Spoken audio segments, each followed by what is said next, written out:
Trouble, blood is in the rocky waters. Welcome to the House of Focus, Food Lens, a limited series podcast where we explore the food industry from different perspectives.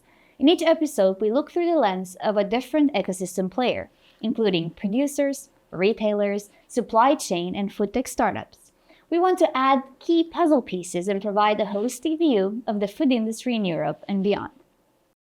Whether you are a seasoned entrepreneur, an aspiring innovator, or simply a curious food enthusiast, join us as we embark on a journey to uncover the opportunities, the trends, and the challenges that are shaping the future of food. Trouble, blood is in the rocky waters. Hide away your sons and daughters, eat you alive. I really love the quote I saw on IBM website that talking about the food, data is the most important ingredient right now, shaping the food industry in general, the future of food industry, which is absolutely correct. But I think it's very important to say that it is done by people, and it will be still done by people, and technology is there just to help them, to power the solutions they are using, to make sure that the people leading this transformation, digital transformation, to ensure higher food safety, to ensure higher food safety thanks to traceability, thanks to shelf life and full batch traceability. Trouble, blood is in the rocky waters. Today's episode is Traceability and Sustainability, charting the future in food logistics. We are joined here today by Alexander Pavlov, Managing Director at FM Logistic Romania. FM Logistic is a family-owned 1.7 billion euro revenue company with a strategic focus on innovation and sustainable omnichannel supply chain solutions. Logistics is a key puzzle piece in the food industry that impacts everything from production to retail and from freshness to waste of the food that we eat every day. Stay tuned because we will talk about why blockchain was difficult to adopt, about which players in the market are best suited to tackle traceability of full batch shelf life.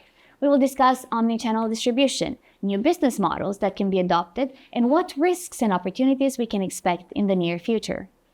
I'm sure you will find it inspiring. I know I have. Alex, I'm so glad to have you here. So tell us a bit about yourself. What's your story? Thank you for having me. It's a pleasure. I'm a professional for 20 years in logistics now. I graduated IT, and I started as an IT, and then I had a feeling that I really want to be more in the core of a company business. And then the way I found is to go and to get a second master in economics and management. And at the same time, I started in FM Logistic more than 20 years ago as a business controller. And since then, I enjoy everything about this industry, about the company. And I think business-to-business professional services industry is something which makes such a broad perspective, which helps learning about different industries, different companies, different approaches to tackle the same things. So I think it's an amazing beginning of career for any person. I think it gives you quite a unique perspective. I remember when I reached out, one of the things I was most excited about is, well, first that you had the in-depth experience in one company. So you really saw a lot of the departments, you understand it really in depth, the industry and the company. And second, I was really fascinated that you seemed to have a very good understanding of the world in general and different industries, right? I guess you get involved in one industry and then another, and also the business problems are similar, are they? The problems might be similar, but the way to approach them is really different depending on the company. And because in our industry, we service different types of other industries, production, retail, e-commerce industry. That's why we are exposed to different methods, to different perspectives, how the same simple topic can be treated by our clients. And through that, we are learning, and through that, we are finding up to us what we think is the better practice, and then we propose it, that we apply it to different activities. It's a great way of learning. Yeah. So here's a question I ask everybody. Why food? What about food makes you passionate? When you approached me first talking about food, I was like, I really like this topic. I really want to use this opportunity to learn even more about that. But what I love about food is it's a creativity for me. When you cook, when I cook, I love cooking. I really feel I'm detached. I can focus on the process. I can focus on the tiny details of what you do, how you do, and the recipes. When I have time to devote to cooking, I really love it. Oh, I'm the opposite. I absolutely love cooking as well. Like I once took a 7-day holiday to go and cook for 9 hours a day just to refine my skills.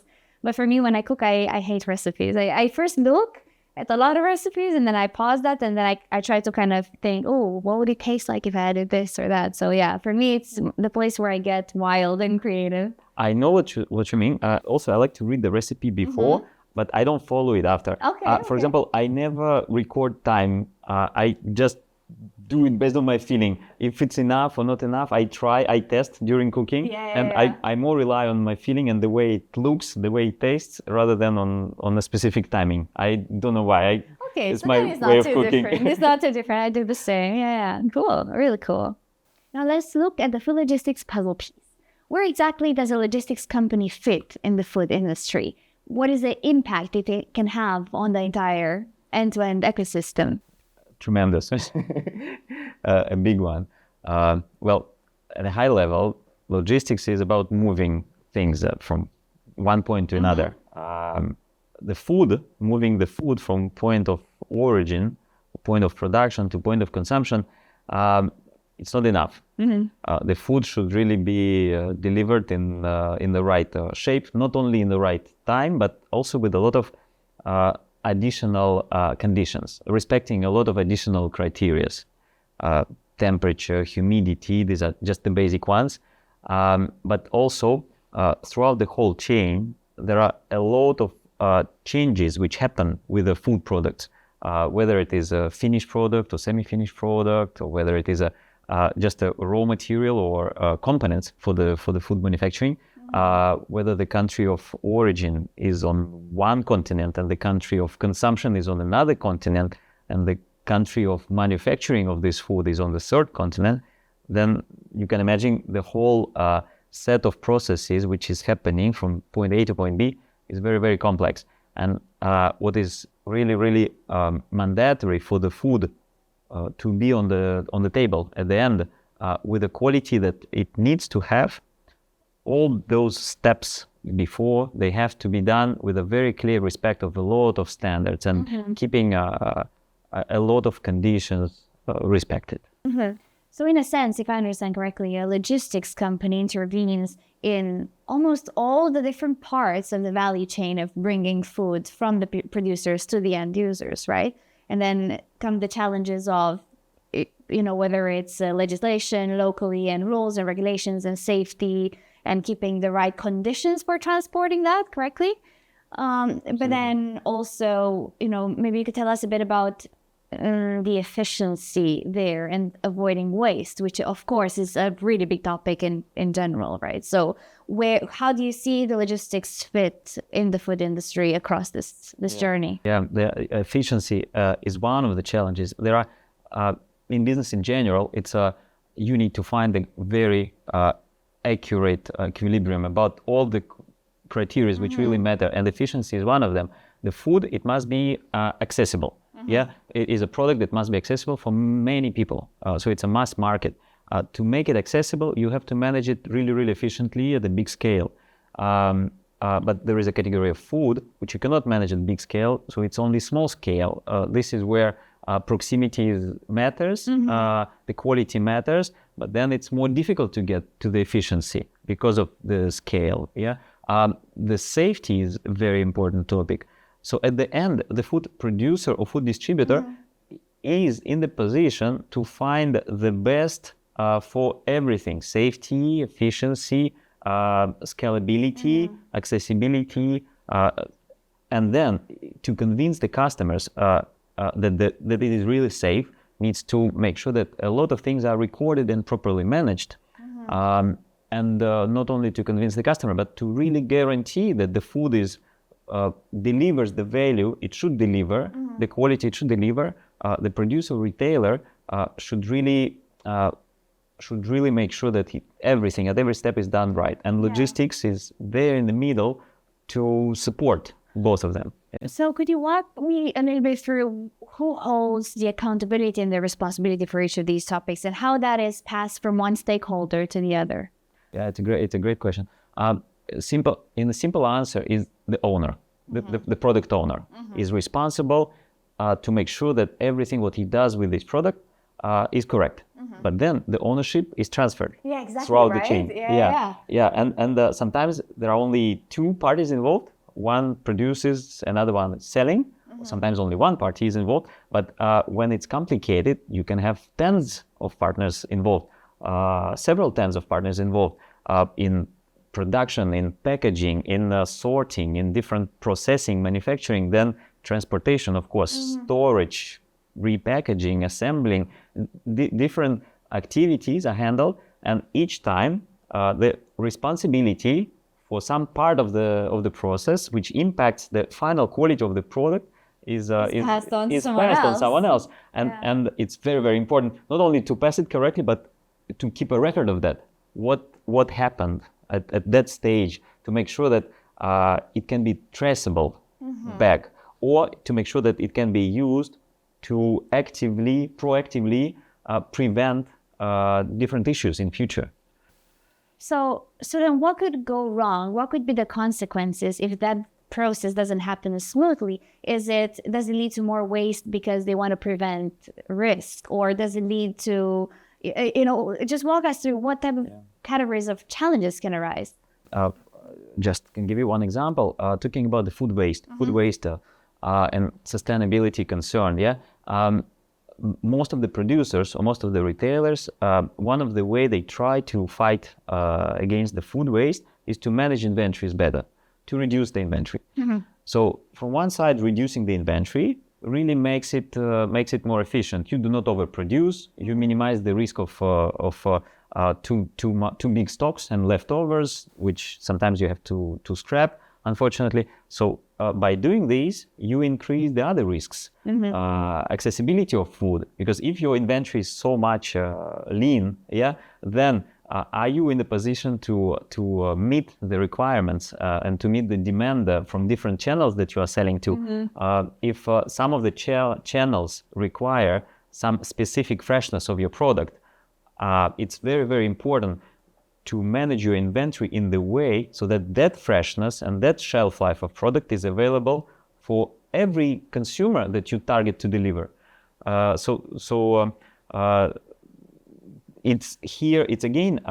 very important to make it inefficient way, to make sure you don't lose anything on the way, money, cost, product itself. At the same time, you really deliver the promise that your customers. Essentially, you want to have always enough to meet the demand or the potential demand, but never not too much in order to waste or be inefficient with it. Yeah, okay, very interesting. So that actually brings us to the topic of today, right? So I really want to talk with you about shelf life management and full batch traceability. This, I feel, has been the holy grail in terms of difficult problems to solve in the food industry. And I'm sure part of it is this complexity that you mentioned, how fragmented the journey of a product, the food product, from the producer to the end user, right? Why is this a problem? Why does this matter? It matters for different reasons, in fact. And there are different stakeholders and different motives of different parties involved that trigger this making these things right. There is a regulatory control. So for sure the authorities, they are responsible to make sure that the community gets the safe products. To make sure that they get the safe product, they need to make sure that the shelf life is traced, not only in a passive way to be able to do the recalls, but also in an active way to prevent some issues. So let's say the regulatory control is one of them. Companies who are producing products, they want to make sure that consumers get the right product. If the product is correct after it's being manufactured, but then on the shelf it's wrong just because between manufacturing and the shelf something happened with the temperature, let's say, and the product looks the same, but it does not give the same flavor or smell, it doesn't bring the same qualities, then maybe consumer will not buy it again. But it's not the problem of the product, it's the problem how it was handled after production. Okay, very interesting. So you're referring not just to the way, let's say, a fruit or a vegetable could remain fresh, but also about how something that may be packaged is keeping the qualities intended from the producer all the way up to the shelf life. Absolutely. Perishable goods, of course, it's first thing which comes in mind, which have a very short shelf lives, which in fact can die much faster due to wrong temperatures or humidity.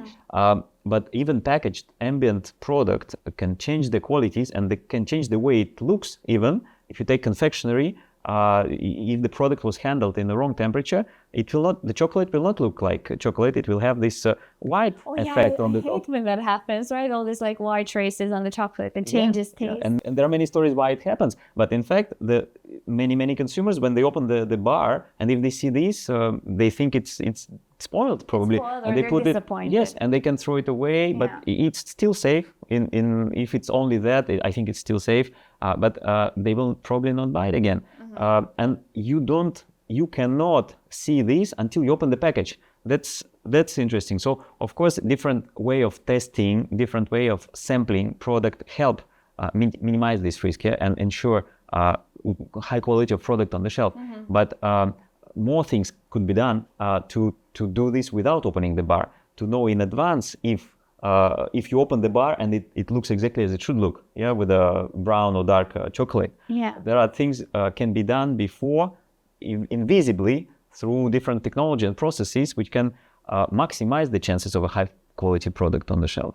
And that's why it's very, very important. And we discussed quite simple cases. Imagine a complicated case. Imagine the gift set of food products. Just imagine, I don't know, the Christmas or Easter basket of different food products.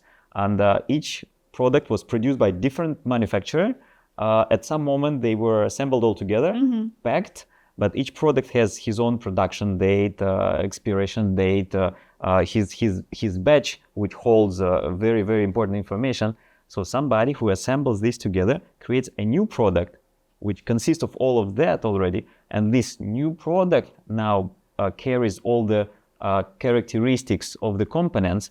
And then it's very, very important that when the consumer is buying this basket, then every single piece meets that requirement. So we can imagine a lot of these kind of complicated things where logistics, because this assembling, this packaging is done by logistic companies, or it is a logistic activity. It can be done by the company themselves or can be outsourced, but this is a part of logistics. And this must be done in the right way using the best practices. Okay, very interesting. So just quickly define for me full batch traceability. What does that mean when we refer to it?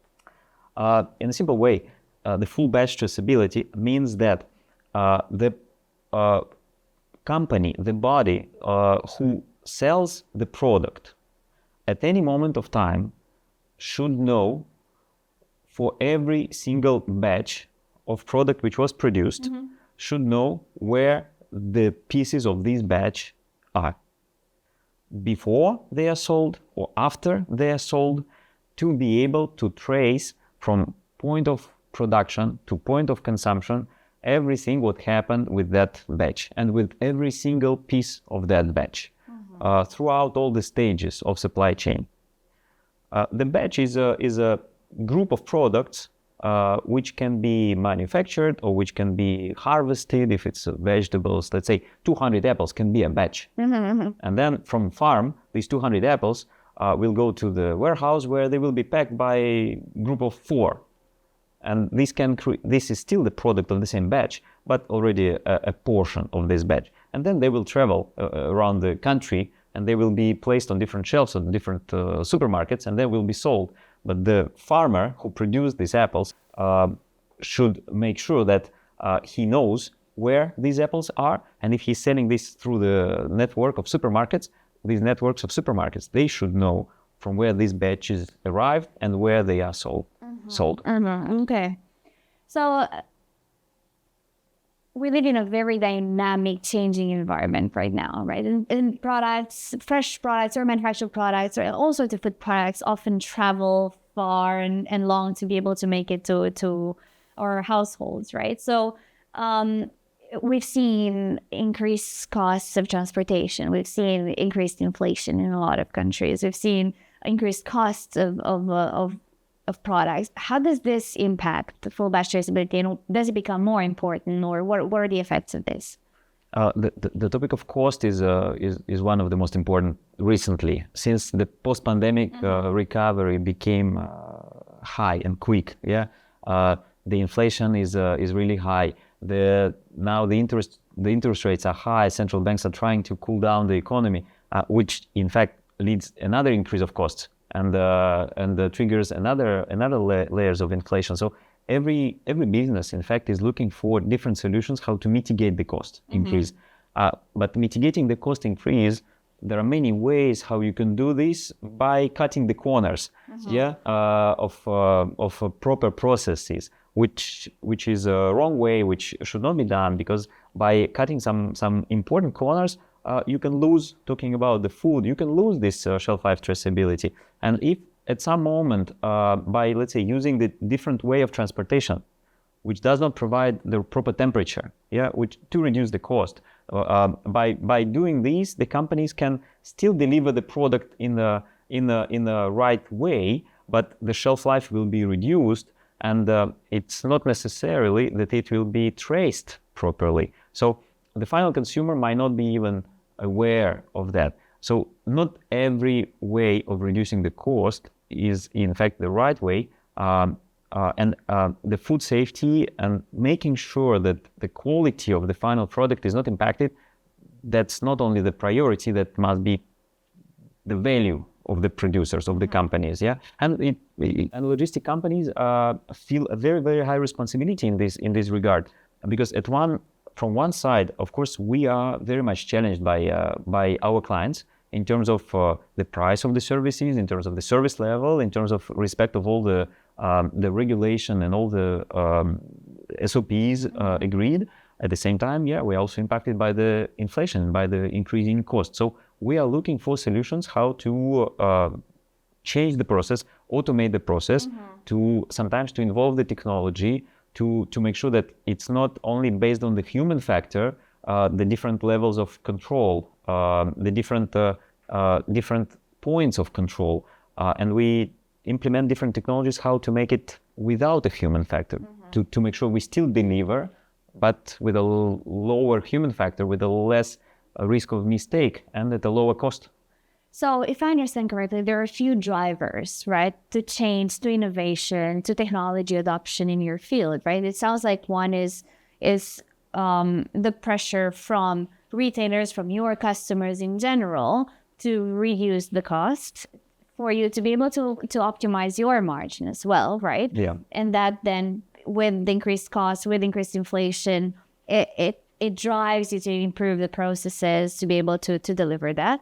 Then what I'm hearing is sustainability in general, right? So you talked about, reducing the human error, potentially adopting technology to optimize the process, but also you've talked about waste. And I know that you're doing a lot, and FM Logistic in general is doing a lot around sustainability. Could you talk to me a little bit around where exactly that impacts things? So is it, just zero carbon footprint? Is it in the way your vehicles drive? Is it in the way that you handle the processes? Yeah, it's thank you for asking, because it's since already a few years, this is the cornerstone, and this is in our values, and this is in our mission, the sustainability part. We see our impact and the possibilities to reduce our negative impact on the environment in three different areas. It's energy efficient warehouses. First, second is different alternatives way of transportation, and the third one is a packaging. Packaging, zero plastic packaging, or biodegradable packaging, or zero packaging at all.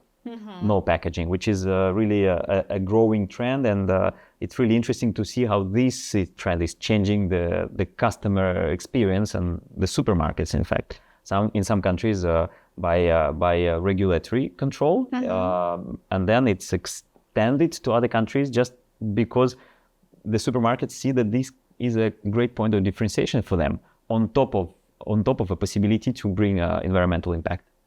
Yeah, that's I've seen a fun one recently. So I think it's a startup called Appeal or something like this, and they partner in the US with one of the big supermarket chains, and they essentially provide a protection layer on top of fresh fruit and vegetable that extends the shelf life of the product and the freshness of the product. So essentially, it is kind of a no packaging because it's it's a coating on top of the product itself. So I found that very.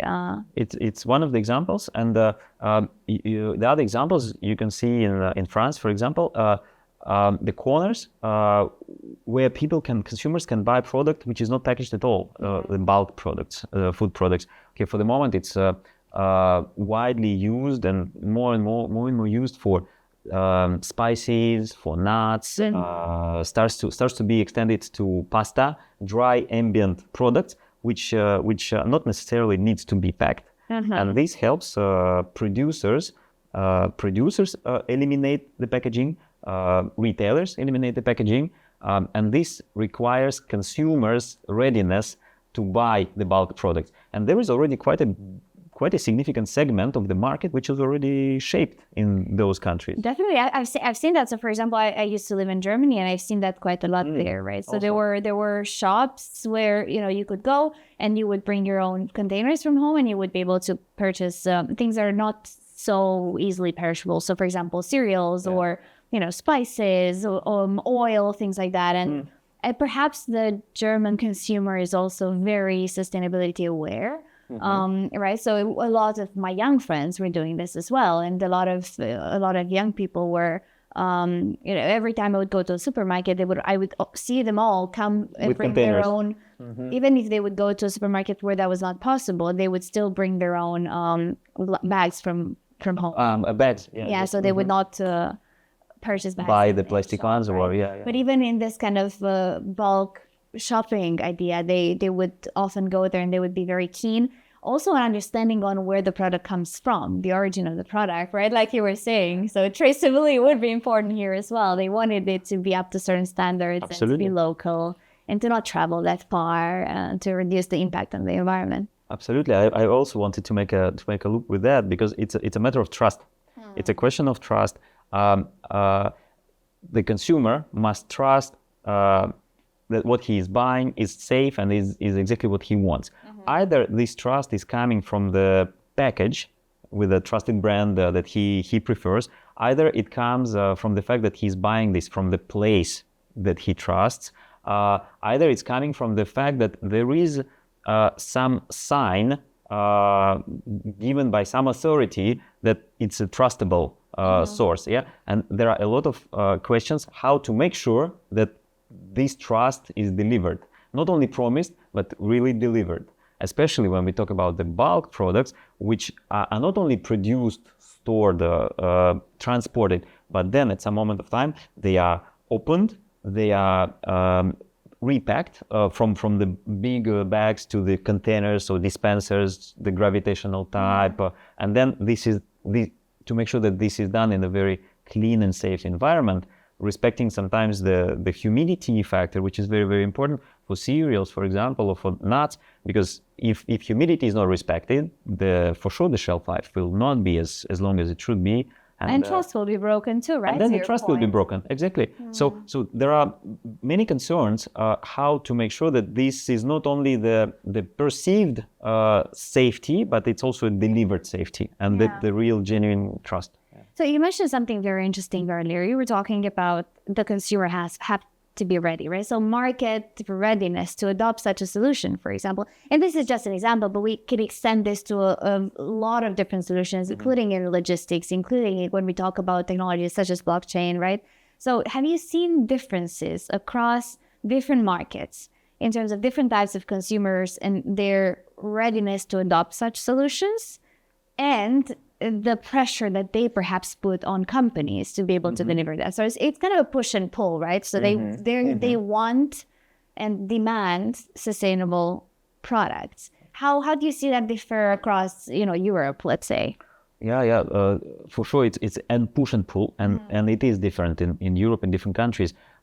Some countries, like France, for example, once again, there is a big regulatory incentive. Yeah, the government is really putting in place different incentives to make sure the country itself is growing in the sustainable story. Yeah, it's not only about the mandatory percentage of stores that must have bulk product sale to reduce packaging and waste, yeah, but it's also in subsidizing the different alternative fuels. For example, the B100, which in France can be purchased at the same price as a normal diesel, which is not the case in Romania, for example. Our trucks cannot fuel with a biodiesel at all right now. Yeah. And even if we want to bring this fuel to Romania, the price is really, really different versus the normal diesel. You can use the same truck with the same engine, just putting the biodiesel fuel inside, but there should be an infrastructure and there should be a capacity on the market to deliver this, which in France we have, in Romania we don't have. Talking about consumers, for sure, it's a push and pull. I totally agree. Companies, retailers or producers, for different reasons, because they are convinced, because they are under control of regulation, they move into sustainability area. But it's also consumers due to their own trust that they can make an impact also. And this segment is also very, very different country by country. Usually these products, bioproducts, organic products, or product without the packaging, yeah, bulk product, they're more expensive. So it's a category of consumers who are ready to pay a surcharge in order to bring the impact, to get a high quality, but also to bring an impact. And this percentage of population in the different countries is also different. So how is it here in Romania? How do you see, what are the drivers of more, how sustainable can a logistics company operate here? And what are the things that you see that are starting to happen? First, I'm really happy to see that it started to happen. It's not in the extent how it is in Western Europe yet, but I really believe it will accelerate due to, again, different factors and the regulatory factor and the companies. We have our clients who are really true believers and early adopters of this approach. We have clients for whom we already implement 100% distribution of their product in Bucharest with electric vehicles already now. There are clients who really, and they pay extra for that. That's for me a real proof of their real interest. Yeah, because many companies, they would love to move to sustainable solution at the same cost. But for the moment, it's not the reality. The reality is that the cost is higher. The cost of biodegradable packaging is higher than the plastic packaging. So for the moment, there is no way to win the both, yeah, and to reduce the cost and to gain the sustainability impact. But the gap is closing. So clearly today there are companies who are already doing this and they are ready to pay extra either for transportation, either for packaging. Today there are consumers who require this, and this segment is growing in food production, but not only in food production, also in other industries. The consumer preferences are changing, consumer behavior are changing. I don't see yet the bulk product trend in Romania, but okay, being the Latin country, having some connections with other Latin countries in the Western Europe where the trend is growing, I believe it will come soon. What about regulatory drivers? Do you see any of that we're changing here in Romania? Yes, we see, and but it's not to the.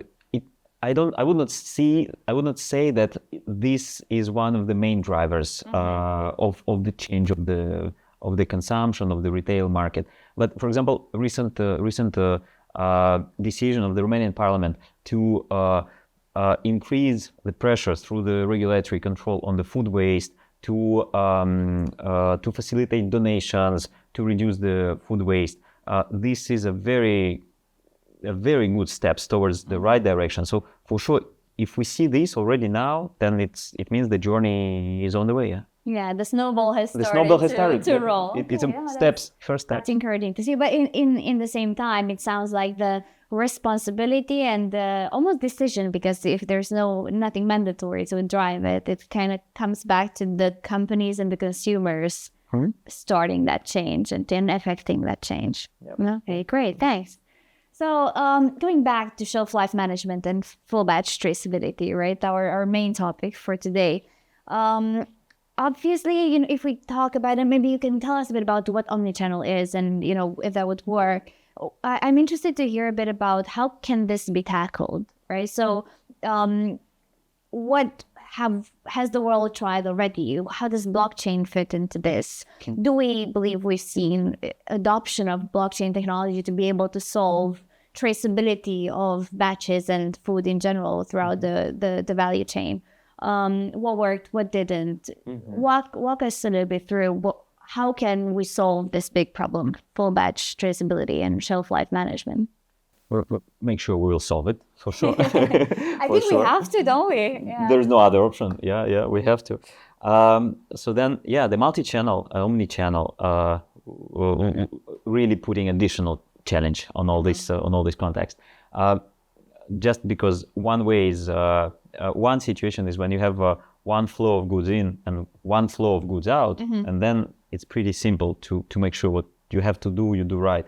But when you have one flow in and then many flows out, traditional sales through brick and mortar stores, traditional retail, or online, or your own branded network of stores, or you have community sales through some different groups, and then each of those channels, they put in front of you different expectations in terms of freshness of products, for example, for different reasons.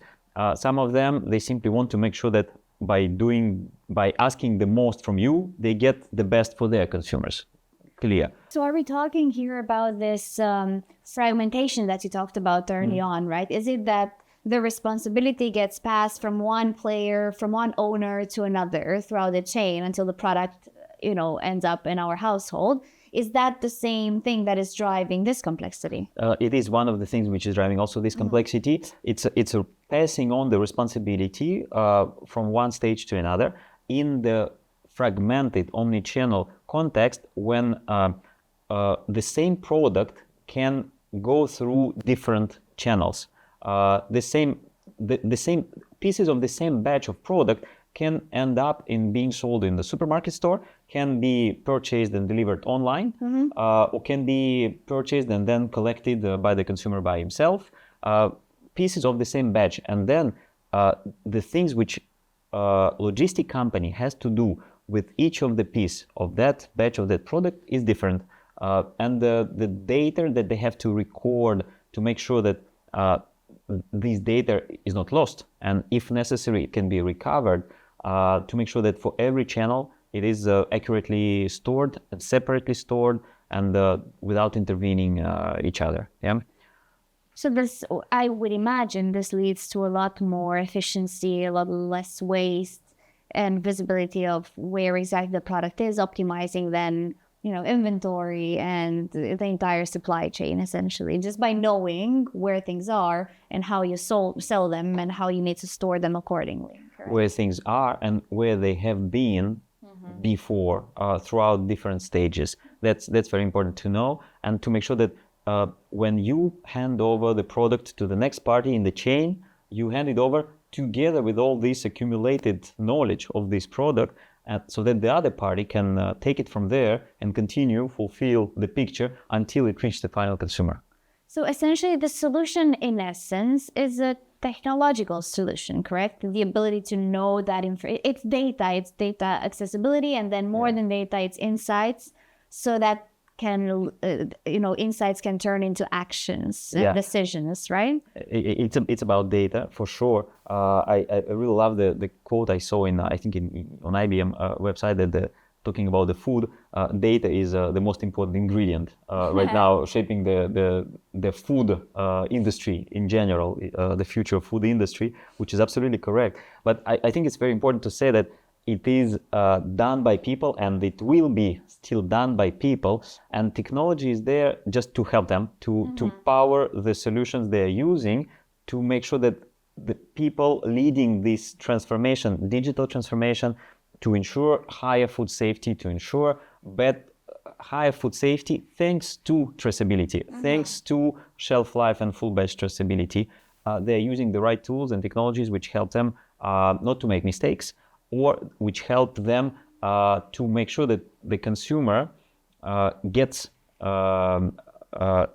exactly what he was promised he will get. Yeah. So it's still done by people, and that's the beauty of the logistics industry. That the human factor is tremendous. It's very, very significant. Whether it's a bad thing, whether it's a good thing. So meaning that we need technologies to make sure we as people, we do the right job. And solution like blockchain works in different directions. It helps logistic companies to control themselves. It helps to make sure that, for example, IoT sensors can populate data as credentials and as attributes of the product automatically, to make sure that on different stages of supply chain, the temperature, humidity was correct. So it helps logistic companies to check ourselves. It helps producers to check that whoever and whatever is done with their products is done also in the right way. And this data is recorded. It helps consumers to make sure that when they buy the product, they can get the whole history of what happened with this product. And very, very important, they know that this history was created, and there is no chance, due to the fact that blockchain is designed like that, there is no chance that anyone could intervene and could change these recordings. So consumer can really trust the data. Okay, I think I've seen something recently about Walmart and IBM collaborating to adopt blockchain, and I think it was powered by or kind of accelerated the project during the pandemic time to be able to trace, kind of the source of 25 different products, the fresh products and other products, right? So it's a little bit about safety, about knowing when the products come in. And then we sort of see a lot of other technologies that pop up, whether it's IoT, whether it's ensuring that the conditions in a container are optimal for the transportation, or whether it's smart labeling, right? That tell you a bit about what the product conditions are and what the source and what the temperature and etc. should be. So I guess we see a lot of different areas that are in the popping up, trying to solve these challenges. But is there a way that you can kind of accelerate that, or come across the entire value chain? And I guess in theory, blockchain would be the best candidate for that. I agree with you. I would agree with you. And the example you mentioned with Walmart, and I think at the beginning they were like around 10 founding companies together with Walmart is a great proof of concept that it is working. And they are scaling the use of these technologies.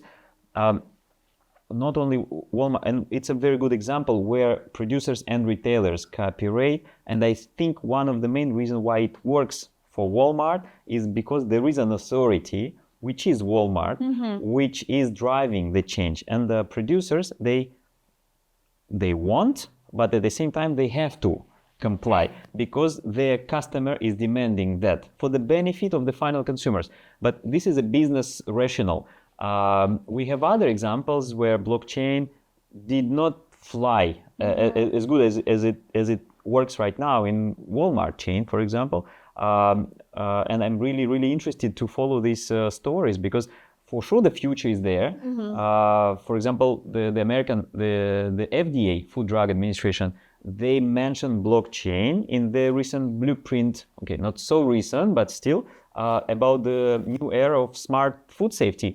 They say blockchain as an example of technology which must ensure the immutable data which can be trusted.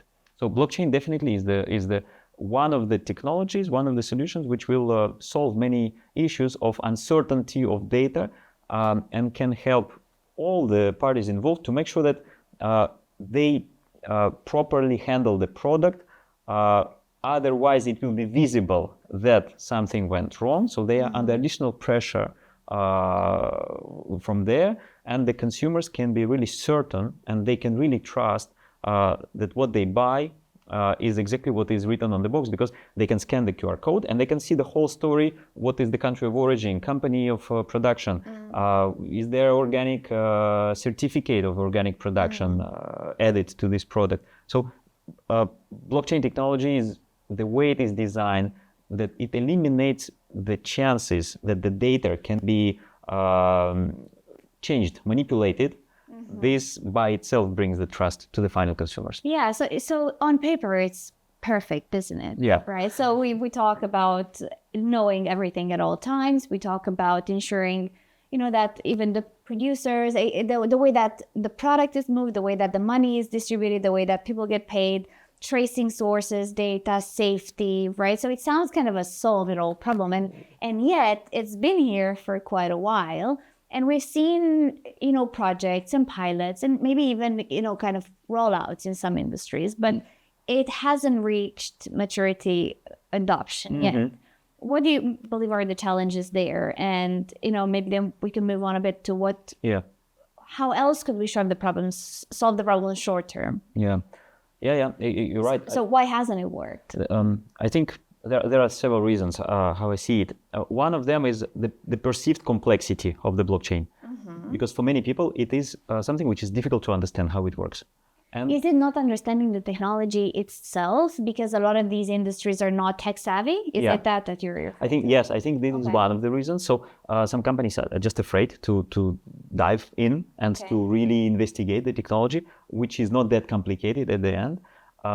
It's one of the reasons. Another reason for the business models which were tried to put in place a new business models, a new approaches. I think one of the reasons why it did not work, and we can here talk about a very interesting case of TradeLens, which was a solution provided by Maersk and IBM together, which was discontinued. I suspect we may see in future that they will reopen the box again. Let's see. But for me, one of the reasons why this had to be stopped for some reason is because there was no central authority. In the example of Walmart and the producers, there was a clear central authority of Walmart imposing the change. If we look at the example of Maersk and IBM, why they discontinued, officially the communication was given that they had to discontinue because the product, even though the technological solution was built, the proper one, the product did not gain enough scale, commercial viability, so they did not reach the critical mass. Even though they were processing thousands of transactions daily, it was still not enough for them to be convinced that the product has a standalone life as a separate business. I think one of the reasons is because Maersk was one of the providers, and I think it's difficult to convince other shipping lines to be part of the platform, part of the solution, if one of their competitors is a provider. I think it's a very conflicting interest. Conflicting.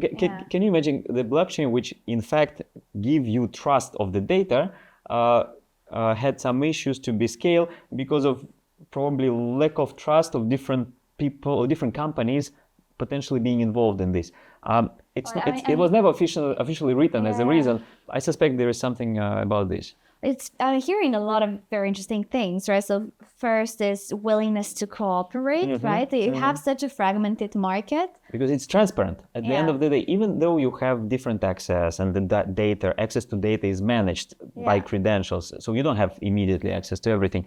But there is still a suspicion that if one of the, and I think this is one of the lessons learned from that example, if one of the industry players has some benefits, being the platform designer or provider, then it will really decrease the chances to scale up. We've seen that a lot with IoT as well, right? Yeah. So with Internet of Things platforms and such solutions. If it's done from inside the industry, not necessarily that it will scale I up. guess who is leading that is really, really important. Defining the business case. You mentioned the business model, the business case, right? It has to be technology. Also, like you were saying, is a tool. Yep. Right? Yes. We can't take a buzzword such as IoT, such as blockchain. They become just buzzwords unless there's a real business case, a real business problem to solve, and a real problem solver, so to say, who is taking accountability, responsibility, and puts the budget, the manpower, and everything else behind it to be able to drive that project through. It's very interesting. So then what you're saying in terms of blockchain and why the Walmart case worked out and the Maersk case did not work out was that Walmart had sufficient Power. authority too, right? Yeah. And they committed to solving that problem, which in the end was benefiting everybody throughout in the whole value chain, absolutely. right? To drive change and to kind of accelerate that. So fragmentation is a challenge. You mentioned also the tech savviness, so to say, of the different players. I can imagine a small producer of furs or sealer is a regional producer might be scared about all of these changes, and even navigating the complexity and understanding what this is and educating themselves and what processes they need to change internally, what costs it come with. So all of these you're saying are derailers, right? Yes, exactly. Of adopting the technology. Okay, so then so if blockchain in the longer term, and hopefully we will get there, or a solution like this, right, will be solving the problem, right? Allowing us to have full batch traceability, managed shelf life of produce. What could we do in the short term?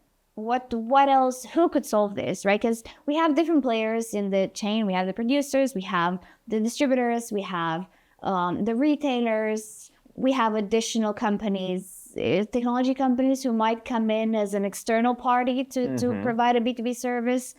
What options are there, and what are the pros and cons of each one? I see it like that in stages, in time. Yeah. I think the last stage, the final stage, we will have a central solution, or we will have at least different solutions which will be developed, which will be merged in one, or somehow interfaced in one. Rather, it is the governmental push. Rather, it is just the strong demand from consumers, which producers or retailers will not be able to deliver. Yeah. So I think at the end it will be one technology, or somehow different technologies consolidated together. But there is a long way to reach there, and this leaves a lot of opportunities, and primarily for me for technological companies, and the big window of opportunity for me is in interconnectivity of businesses, because you mentioned a great example of a small producer, a farmer, or small producer of some organic product. Yeah, due to his size, he is not able himself to develop the technology to make sure that his system of his company can be interconnected with the blockchain, for example, or with another platform which is built by another retailer, for example, I don't know, retailer or country authority. What he can do, he will go and he will find the provider, the solution, the vendor who will come, who will make an audit, who will propose him the specification, the interfaces, develop the interfaces for him to connect him to the platform. So I think right now we have a lot of opportunities for these technological companies specialized in different communication algorithms, interfacing companies with each others and connecting companies to the bigger platforms. And in future, I think it will create additional layer of opportunities because for the moment we have a connection of many to one. Let's say we have many producers which are connected to the platform of Walmart. We have many producers which are the same producers, in fact, which will be or are already connected to the platform of Auchan or Carrefour. Yeah. Auchan is developing very interesting solution with a Hungarian company tea food, I think also based on blockchain. And I saw already the product with the QR code in Romania. So it's really coming here. But let's imagine one producer at one moment of time will have to interface his system with the platform of Walmart, Carrefour, Auchan, Tesco, all the big players. How complicated it is for him. I mean, it's a sort of complexity. Yeah. And if Walmart is changing something on his side, he will have to adapt. If Carrefour is changing something on his side, he will have to adapt. So at the end of the day, we will have a connection of many to many, which must be simplified. And I think this will create a big window of opportunity for technological companies who will build the connectors, some standard connectors. And this is, I think, where some startups are already starting their journeys, and there is no standardization yet. And I think in the next years, we will see this a lot of businesses created, and the standardization efforts will be put in place and will be developing. It was similar with IoT, wasn't it? So this, so to say, teenager technology that is not standard. There's not one, big player who solved it. You rather see big companies try to solve it, big technology companies, small startups being very agile and quickly, allowing interface to multiple protocols, multiple APIs, multiple hardware. So you kind of see the transformation happen simultaneously in different ways from different sides, which in the end is good because it solves the problem quickly and the best solution will emerge. But also it delays standardization because then you end up with an even more fragmented world. Right? It will be totally fragmented, a lot of solutions, hard to choose, hard to evaluate which one is the one, and then it will be a consolidation, definitely. So, and with consolidation, what role do you see, let's say, governments playing in regulation and all of this, right? I know we've seen, collaborations or like I mentioned in the US, driving, blockchain is, it has our stamp, right? Or how do you see that standardization and that consolidation stage happening?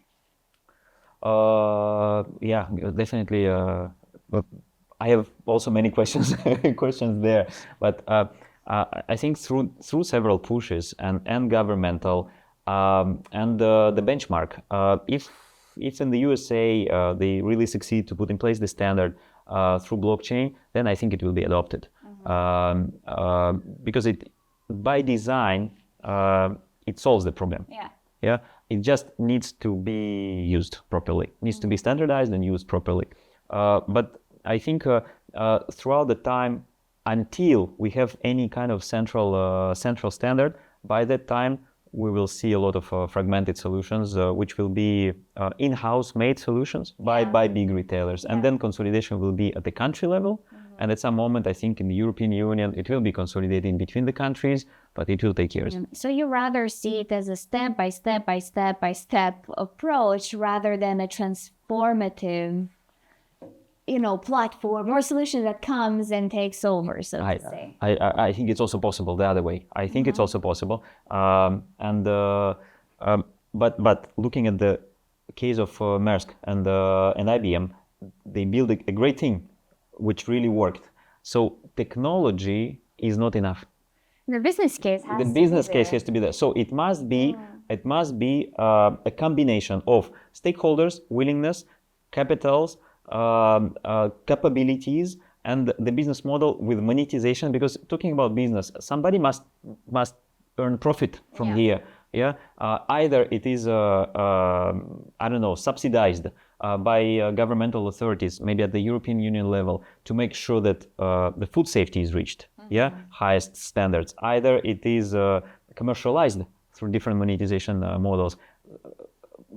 So some equilibrium must be found there. If not, it will be evolution, I think. I'm an optimist, but I do see a lot of drivers in the market that should accelerate, in my opinion, this adoption, right? So we see a driver for sustainability that is very strong.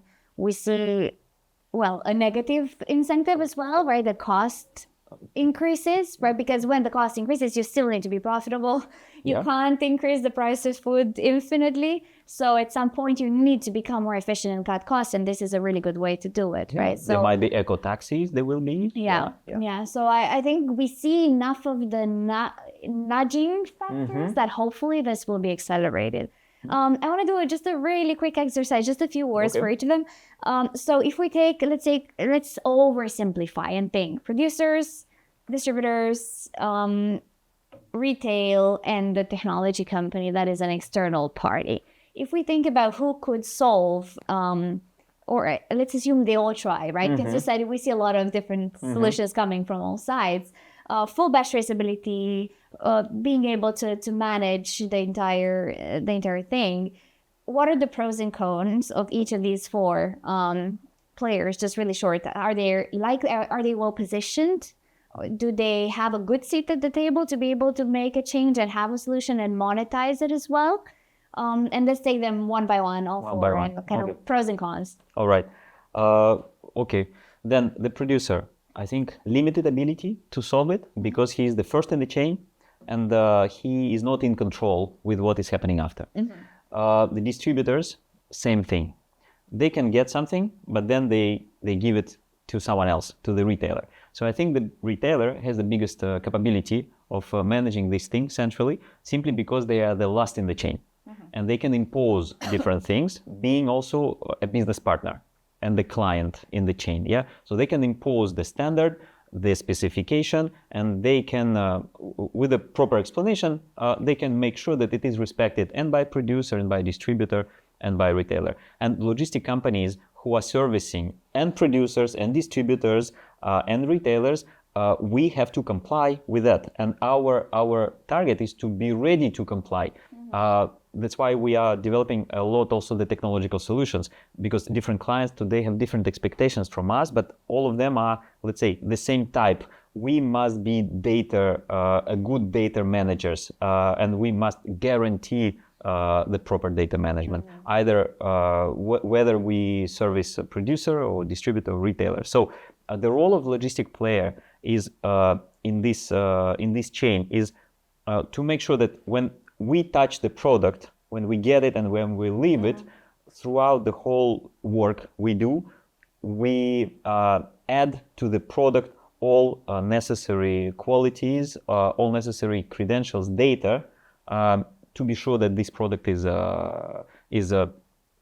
delivered in the way it should be delivered. So to sum up, I think retailers have the biggest chances to disrupt that and to really transform that.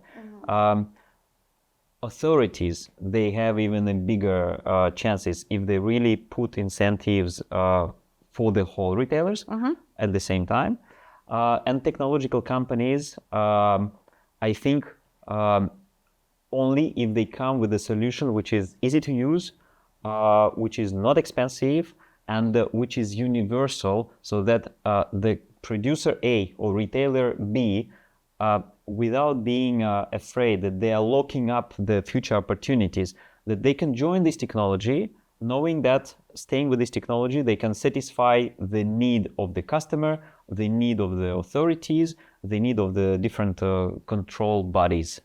In this case, if such technology appears, whether it's a blockchain or some solution managed by some authority, then the technological company can also disrupt this. Okay.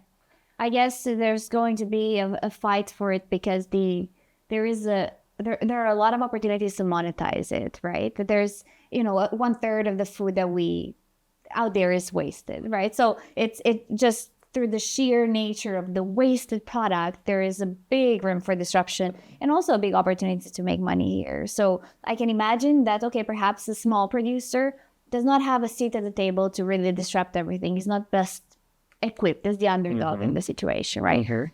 But either a big technology company or, a unicorn startup or a retailer is in a position to be able to create a solution that is then widely adopted.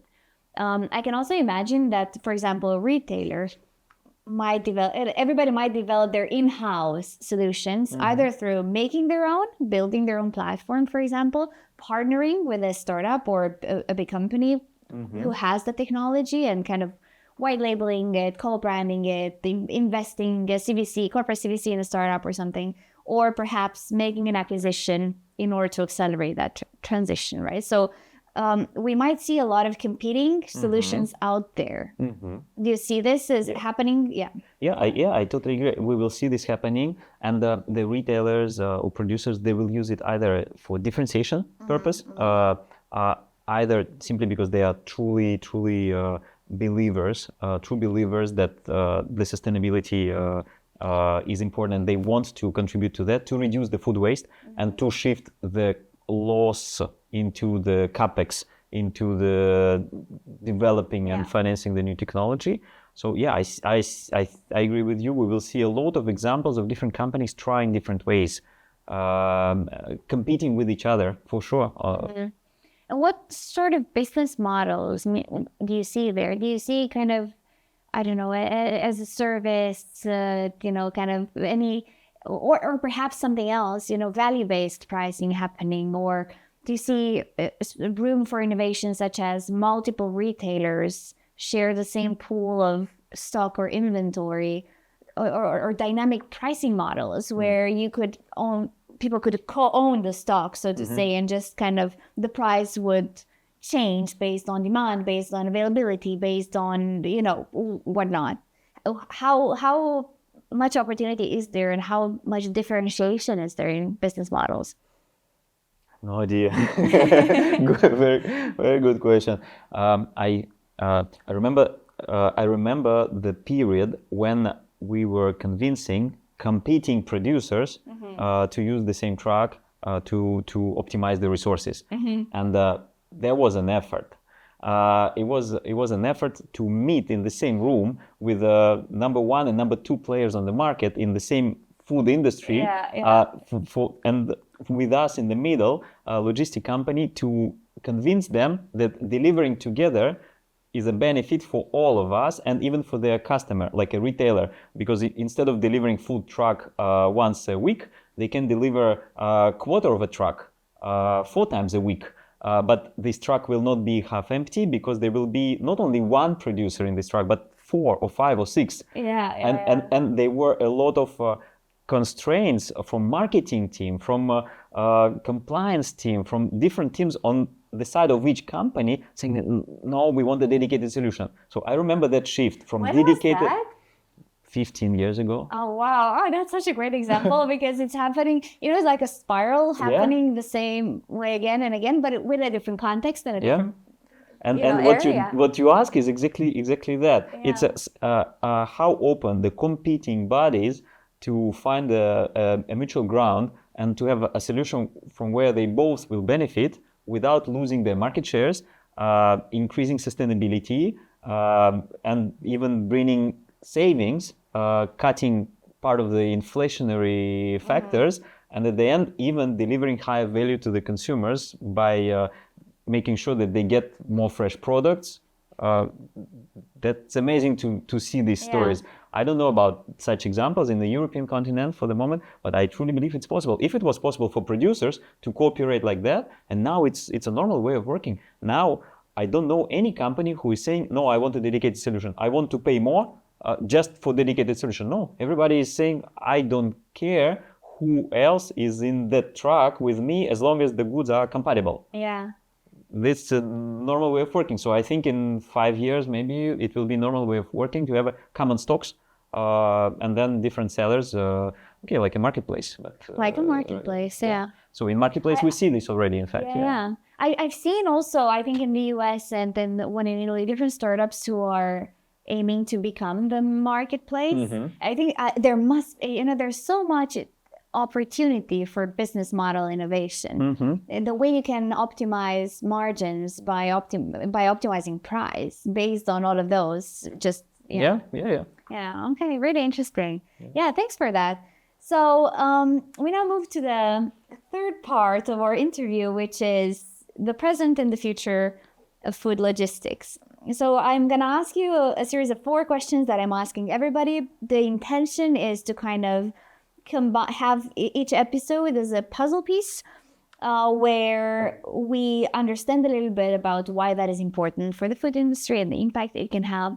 But we can also see through the lens of that niche industry, what does the future look like? What are the risks? What are the challenges? What are the opportunities we see? What drives growth? What drives change in that industry? So that in the end, we can kind of map together the different puzzle pieces, the different perspectives, and have a better macro understanding of the food industry as a whole. Let's try. So, question number 1. What do you believe are the biggest risks and challenges in the near future, in the next 3 years, say? Could be disruptors, could be anything in food logistics. The challenges which are coming from need for sustainability, reduced inventories to reduced costs, inflationary factors, pushing everybody to optimize the cost. All that will lead to putting in place solutions to gain efficiency in everything, in the way products are handled, in the way information is treated and transmitted. So definitely the risks, the risk is to get loss of control of that, and not to improve the efficiency. It's already a risk because it's mandatory to improve efficiency without losing traceability and without jeopardizing the safety. That's important. So this is the risk. And opportunity is different mutualization, multi-clients environment, universal solutions which can be really used today for one client, tomorrow for another client. Whether it is a warehouse, whether it is a transportation, talking about logistics. Information technologies. Definitely this is an opportunity to make sure the data is well managed and transferred, and consumers can have, without thinking, they can have a trust in the data they're reading. And definitely sustainability, and from here many opportunities related to different way of transportation, different way of also mutualization, and packaging, and many efforts and cases needs to be put in place to reduce carbon footprint, and transportation and packaging deliver the biggest impact. Yeah. Transportation and packaging is one of the key areas where we're about to see in the next few years a lot of changes. Yeah. Okay, very interesting. And localization. Expand a bit on that. What do you mean by localization? Yeah. Well, talking to, let's say, big scale end-to-end food supply chain can involve production in one continent, manufacturing in another, selling in another. The concept of farm to fork, it's rather used to explain the small scale management of food. When in a small proximity there is a production, and then there is a consumption, local production, local consumption, which is difficult to scale, and the complexity is coming from the small scale. But still, it brings a positive impact in terms of environmental footprint. And I think we will see more and more examples of companies shifting from global end-to-end, complicated, frequently polluting supply chain due to air freight, sea freight, which make a big contribution, shifting towards localization, proximity of suppliers to the place of manufacturing, places of manufacturing to the place of distribution. This I see another trend. So making the entire thing more efficient, but also being mindful and careful of where we source products from. So rather get something that is available nearby than transporting it over the ocean. Yes, and I think it will be fueled by two triggers, and the consumers who are willing to get more and more local products, because they're perceived as, and they are, I believe, more healthy, more better for the local consumption, because they did not, their journey is not that long, and not not that long in time and space. and it will be also pushed by producers who wants to have more flexibility, because having a global, let's say, rigid supply chain and setup, which can be easily disrupted, like we saw in the COVID period of time, put companies at risk, in fact. So producers also put in place strategies to reduce their flexibility and agility and the localization of production and reducing the area of production to consumption is one of the solutions. So we will see this, and automatically it will bring also positive impact to environment. Okay, fantastic. You kind of answered my next question as well around what drives growth in this market, right? So consumers, you mentioned regulations, you mentioned, the need, like localization as a big trend and driver. Anything else that you see in terms of what will drive growth in your industry? In our industry, definitely automation, which is the solution to increase efficiency. Yeah. Again, same pressure, inflation, cost of energy, and the demand from the clients to make the logistics, to make the supply chain more efficient. And we are working on this. We already have some cases implemented, and we are scaling up. And the best solution I can imagine for future is a mutualized environment, multi-client environment, automated, solving all the issues of domestic producer or global producer who is acting on the market in the country, making sure that we handle their products properly, store, process, pack, and distribute to the final consumers, keeping all necessary data attached to the product, technologically capable to connect to whether it is a blockchain platform, whether it is another centrally managed platform by authorities or by a retailer, making sure that our clients are serviced in that efficient way, and the demand of their customers is met thanks to our ability to integrate to the technology they want us to be integrated to. So from here, I see a demand is there. Clients have these expectations, and we are working, implementing solutions to meet them. So, in the next 3 years, how do you see? What do you see as the top strategic directions and priority for FM Logistic in general? Where, will it be expanding the types of services that you offer? Will it be, clearly sustainability is something. I know you're really focusing on a sustainable omnichannel supply chain. Tell us a little bit about, kind of 3 years timeline for FM Logistic in general as a company, as an example of the logistics puzzle piece. Especially in food, kind of what are the top priorities? Where does growth come from for a logistic company? It's a sustainable service, alternative transportation, fuels and mean of transportation, not polluting. It's added value services, which include a lot of types of packaging in order to promote the products or to localize the product, to make sure that companies, our clients, deliver the promise to their consumers, whether that is the condition of the product handled, whether it is a content of the product. Just imagine the importance of allergens that should be carefully not only mentioned but also traced throughout the whole chain. So, people who have these the concerns about allergens, they really understand the importance of that. I myself am one. I cannot have gluten, for example. So whenever it's a challenge, definitely. Imagine when the product includes the allergen, is packed together with the product which does not include the allergen.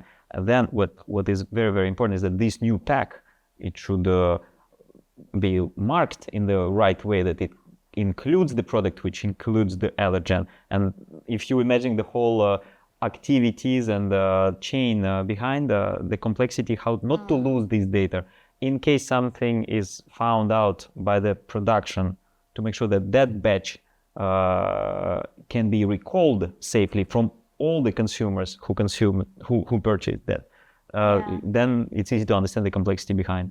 So in the next 3 years, I think the future of supply chain for food product, and this is the future we are building for our company, is the future based on sustainable, semi-automated or automated solutions, which are scalable and which are universal, so that we can use it for not only for one specific client, but it's a universal, can be used for different clients at the same time to ensure the mutualization and alternative transportation ways and the environmentally friendly packaging.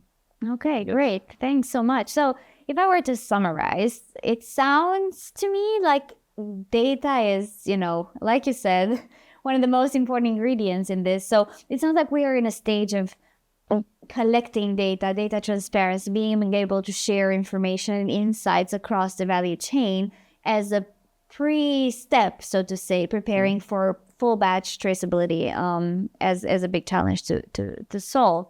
And then also, it sounds like the future of the supply chain is still under construction right now, correct? It's exactly like that.